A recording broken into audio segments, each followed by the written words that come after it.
Richard. Thank Hello. you for coming to see us today.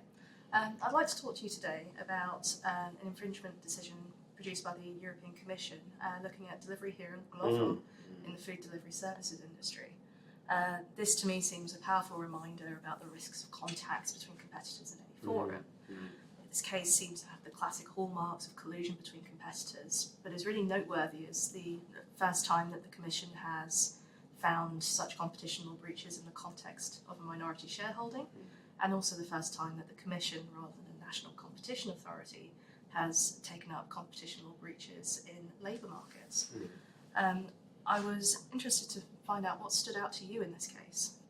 Well, yes, it's a very interesting case, actually, and it's generated a lot of comment. I think from the Commission's point of view, it's the labour market point. That is to say, various national authorities in recent years have looked at labour markets, but here, for the first time, the Commission decides that a no-poach clause between competitors infringed Article 101. So I think it was a flagship case from that point of view for them.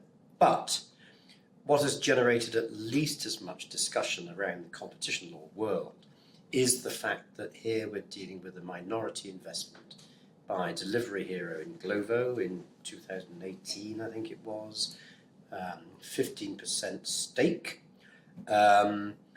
with a shareholders agreement and various rights for Delivery Hero as a result, including a board member, which I think subsequently became 2 board members. So you've actually got an agreement with clauses in it. And of course, practitioners are dealing with those kind of investments all the time. In particular, might this be notifiable as a merger? And this was not. So you're just left with the 15% investment. Well, what is the investment? Is it just a passive investment with certain clauses to protect the investment, or is it something more? And of course, as we know, the Commission says it's much more. And it leads to pretty considerable fines, over 300 million euros. So what's the problem? Well, first of all, you've got, as I say, an explicit clause, explicit clauses, plural, about not poaching each other's senior employees.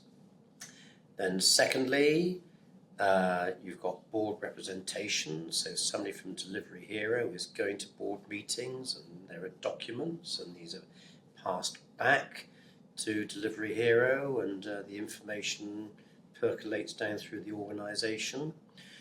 And so that's exchanging information.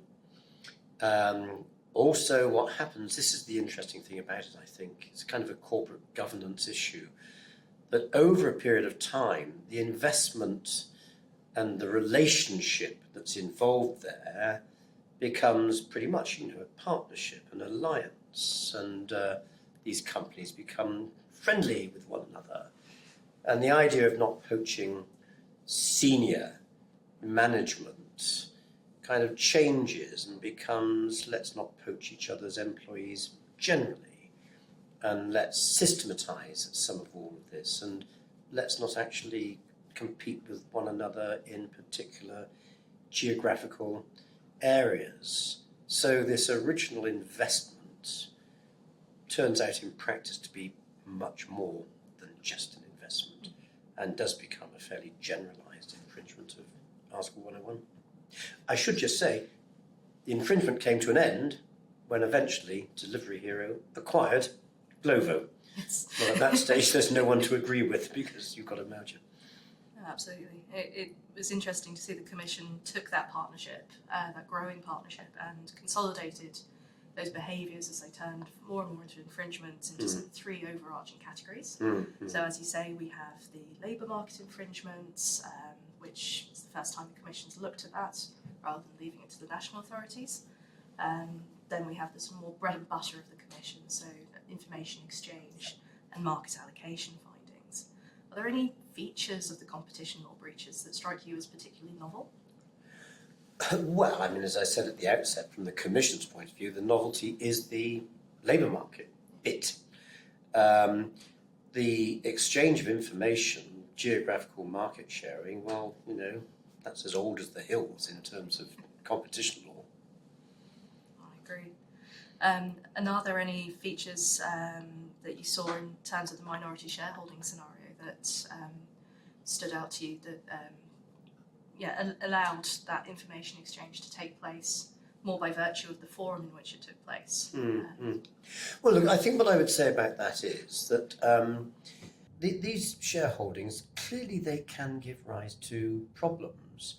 And what I would say to clients and legal advisors is, if you've got an investment in somebody and you've gone through the merger question, does it have to be notified to an authority? And if the answer to that is no, because it's not giving a controlling interest, is that the end of competition law considerations? No, it is not. And clearly it's a question of, what does the agreement say? What are its terms, and how is it implemented in practice? And so you have to continue to be vigilant, and especially if you've got something here, a structure involving, not least, board membership, which clearly leads to information becoming available, then you've got to think very seriously about what to do with that information, and do you firewall it, and do you ensure that it doesn't get wider circulation back at head office? Absolutely. It felt like the Commission provided some really practical learning points for its readership in this decision. Yes, I think so. We should say the non-confidential version of the decision is published. Yes. It's available on the website. Because it's a settlement decision, it doesn't say as much as it would have said if it had been a contested decision, but it's still a pretty interesting read, I have to say. Absolutely. I think, as I said, it's a really helpful, even though it's short, it does provide those practical learning points for companies with similar cross-holding structures. Yes. Points to look out for, and understanding the red flags that might come across. And let us not forget, incidentally, that a few years back, the Commission did actually look seriously into the question of whether minority shareholdings query, should they be brought explicitly within merger control. Now, they abandoned that in the end, I think for good reasons, because it would have been very regulatory and intrusive and whatever.